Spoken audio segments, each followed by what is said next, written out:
Thanks to our military and our allies and the brave fighters of Afghanistan, the Taliban regime is coming to an end.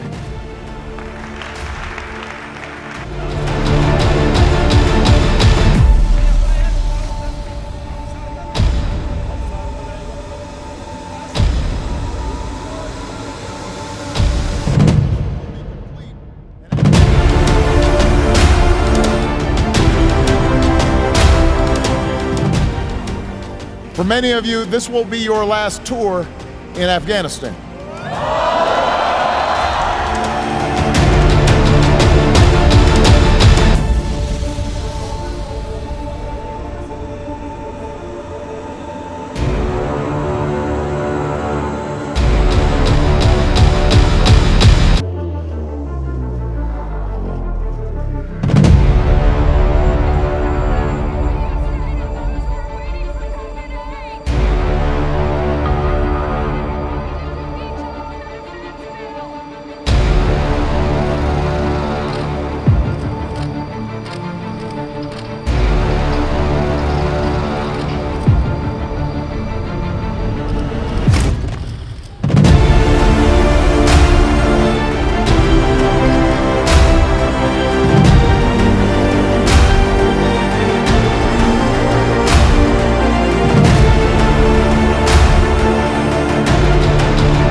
I've concluded that it's time to end America's longest war.